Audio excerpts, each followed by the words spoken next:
Hello and welcome to today's episode of Focus Atlanta. I am your host, Keisha Lancelin. Thanks so much for tuning in with us this Sunday afternoon. In our first segment, we're going to talk a little bit about the best books of 2023. I'm here with Vanessa Cronin, and Amazon has all the tips. Hi, Vanessa. Hi, Keisha. Thanks so much for coming on the show. Thanks for having me. Absolutely. This is a great time of year to talk about some of those books that we've heard people chatting about. There's a lot of, rumor and a lot of, murmurs on the internet about this book is great and this book is great. Well, Amazon has some tips for us. Yes, we do. The Amazon book editors spend all year reading hundreds of books. So we were trying to do the work for you to help you find your next great read. And this year, the book that just was head and shoulders above everything else for us was The Heaven and Earth Bookstore by James McBride.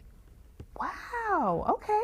So when people are asking you guys, what's the best read? What are you thinking about specific genres, or are you just across the board?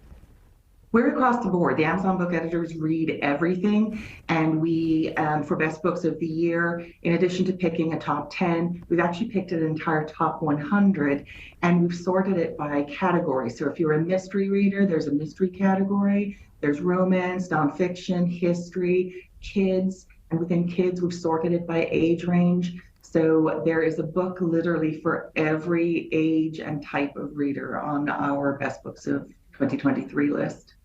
Now, for you, are there ever any surprises like this year, or is there a surprise for you that you thought, wow, I wasn't quite sure this was going to make the top?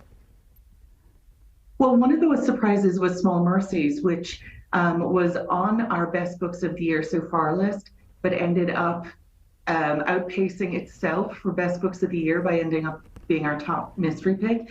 And the reason for that was, even though we loved All the Sinners Bleed, which was our best of the year so far pick, Small Mercies stayed with us. Every time I recommended that book to somebody, they came back and said, thank you so much for telling me about Small Mercies. It was an amazing read. And so when we were compiling that list, we were like, you know what? This book stayed with us in ways that others didn't, and that is what made it the best mystery of the year.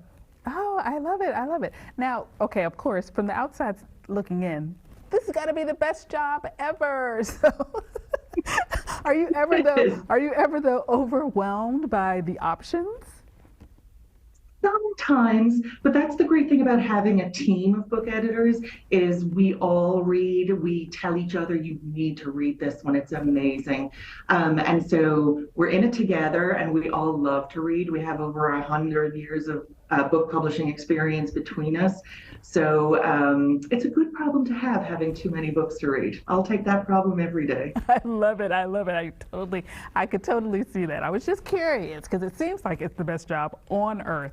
But I was wondering, there are phenomenal authors, like you said, all across the board. I guess the other question is, how do you all, or do you, separate genres at all when you're talking about the best books of the year?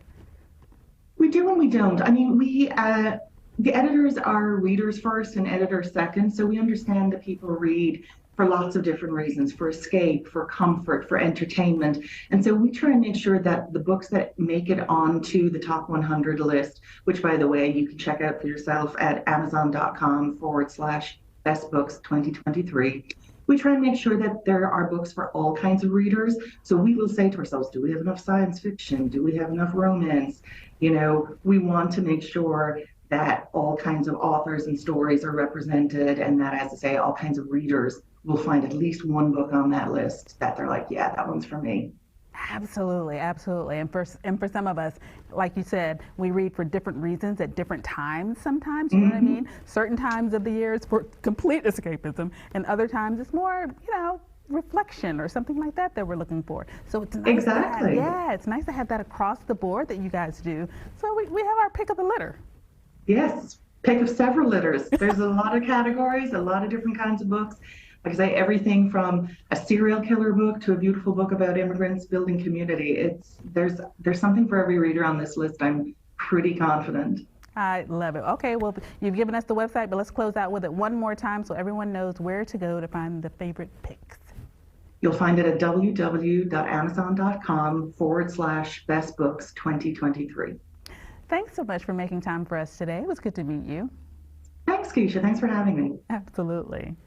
All right, guys, I know you've been wondering or you've been hearing what other people are picking up and what's, sounding good. Well, now you've got a place to go for the faves. Take an opportunity to go to the website and check it out. Thanks so much for tuning in to this segment of Focus Atlanta. We'll be right back.